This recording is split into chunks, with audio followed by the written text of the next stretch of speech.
Hey everyone, Ryan here. I've been coaching social skills full-time for over 11 years now. Today's video, I'm going to go through how you can have more knowledge for conversations, which is good for being able to think of things to say so you don't run out of things to say, because you'll be able to think of more relevant stuff that can come next in the conversation. It's good for not being locked out of conversations if other people are having a conversation about a topic that you don't really know much about. And it will help you to be more interesting, and often also helps to be more funny as well. Usually stuff that's interesting is more easy to become funny than stuff that's normal. So one thing that you want to have as a habit and keep doing over time is to keep learning little bits of information about lots of different topics. If there's one you're particularly into, then go for it and dive in more. But you mostly want to be focused on learning a bit about a lot of topics. This is one of many reasons why the person who's more of a stereotypical nerd ends up doing worse in social situations usually, despite usually being more intelligent. It's because they tend to be focused on having a lot of knowledge in a few areas versus having bits of knowledge in lots of areas.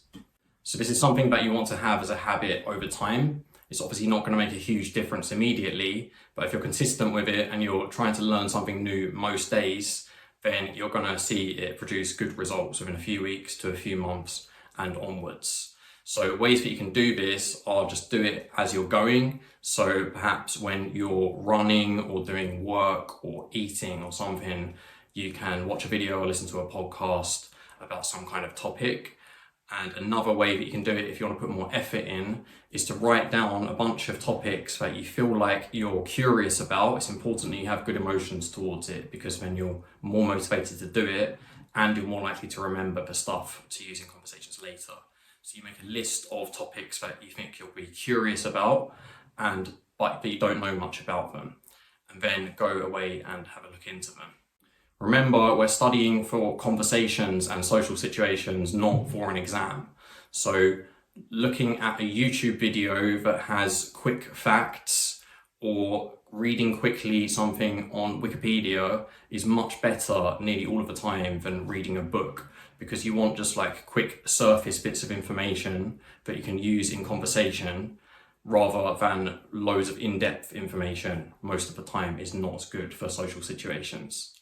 Remember, this is another in a long list of reasons why the stereotypical nerd usually does worse despite usually being smart, is because the aim of a social situation is rarely to be factually accurate. That's really the primary objective of a social situation. Most of the time it's to build positive emotions. Like I said in my last video, I think the primary objective for all social situations should be attempts to cause positive emotions. But what people tend to miss is that if you say something and it's not factually accurate and someone corrects you, you're still having a conversation, so you've still made conversation. As long as you're not intentionally lying on purpose, which I think is nearly always bad, I don't think that's a problem. And you can just go ahead and say it. You don't need to remember it exactly, because you can talk about it, you can look it up, someone can correct you, you can have discussions, etc. So similar to forming a habit of learning bits of information about lots of different topics over time, another thing that you should do, which is more valuable but harder, is to have new experiences over time.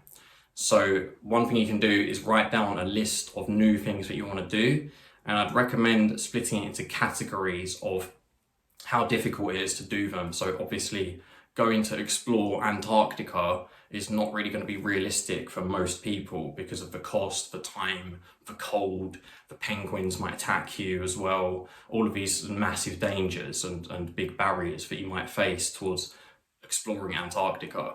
So you might place that in like a higher bracket and put it in different tiers. So harder ones might be traveling to another continent, which is great for conversations and building your social skills in my opinion, but obviously has quite a lot of cost and time, etc. attached, and you might be nervous, other things like that. Then medium level ones might be something like play golf if you've never played golf before, or try to learn an instrument if you've never tried to learn an instrument before, something like that. And then also don't neglect the super easy ones, which might be grow some tomatoes or tomatoes, depending on where you're from, or go explore the park that's near you that you haven't been to before. These are still valuable, I think. Also, I'm pretty certain that if you keep having new experiences, it's not really possible for that to not increase your confidence over time. If you keep having new experiences, I think you basically have a 100% chance of that causing you to have higher confidence as time goes on.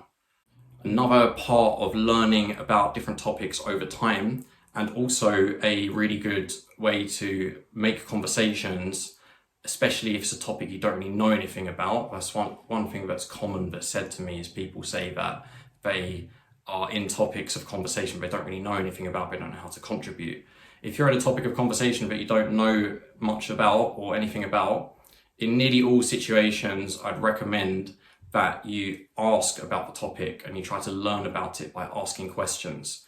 This means that you can still be involved in the conversation and you can learn some new stuff that you can then go and use in a future conversation or might be useful in some other way.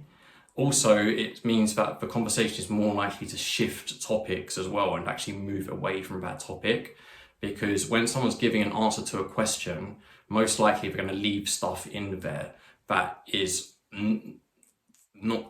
related to the topic, but also allows you to steer away from it. So for example, if someone says to me, Ryan, what sports do you do? I might say I do fighting, running, I played rugby when I was at school. We went on a tour to Canada. So there's 5 subjects there.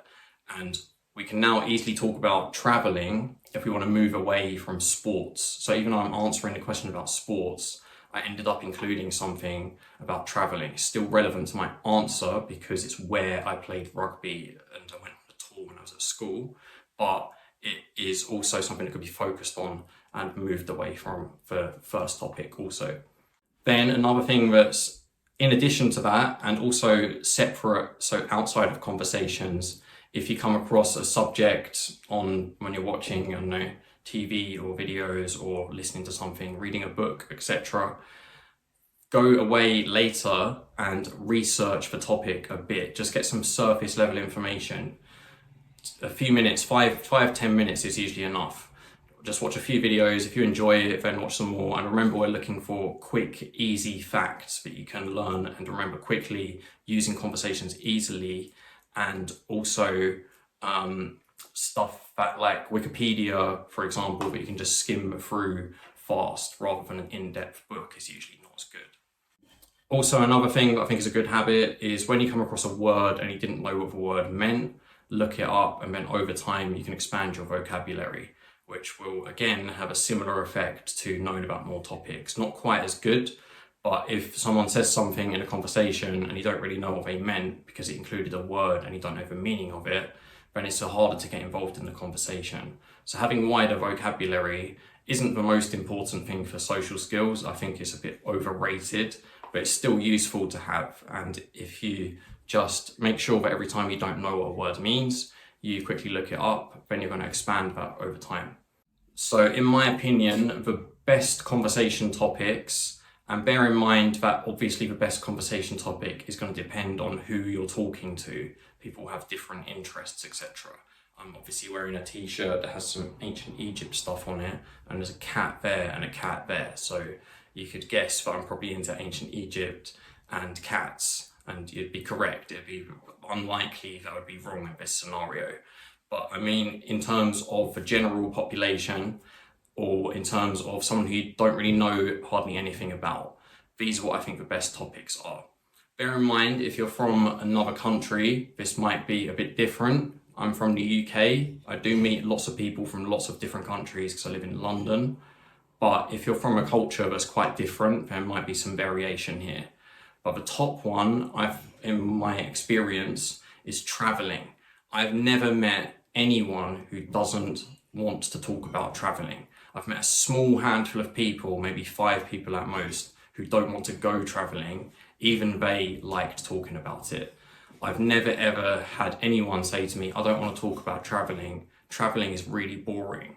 In fact, most people laugh when I actually say that as like an example of what someone might say.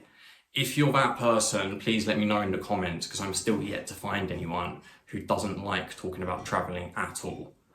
The second best topic, and just another point about traveling first, is that It's also a really good topic, not just because lots of people are interested in it, but because it leads to a large number of relevant topics that can come next. So it makes conversations flow easily. And usually they're mostly good topics that are generally interesting to most people, can easily be funny, lead to you being able to tell stories about yourself, etc. And the reason for that is because if you're talking about a country is a massive area of space, and also has existed for a really long period of time. So therefore it contains tons of other stuff within it, events, things, people, objects, geography, the list goes on and on.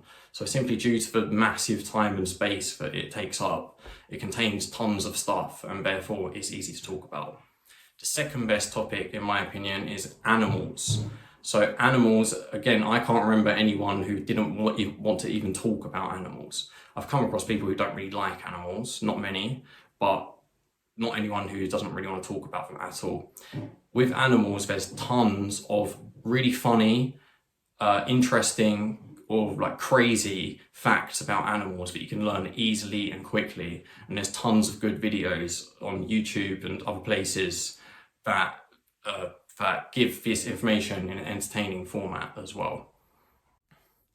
Then in joint third place, I'd say we have movies, music, and food. Food we could perhaps split into like cooking and nutrition.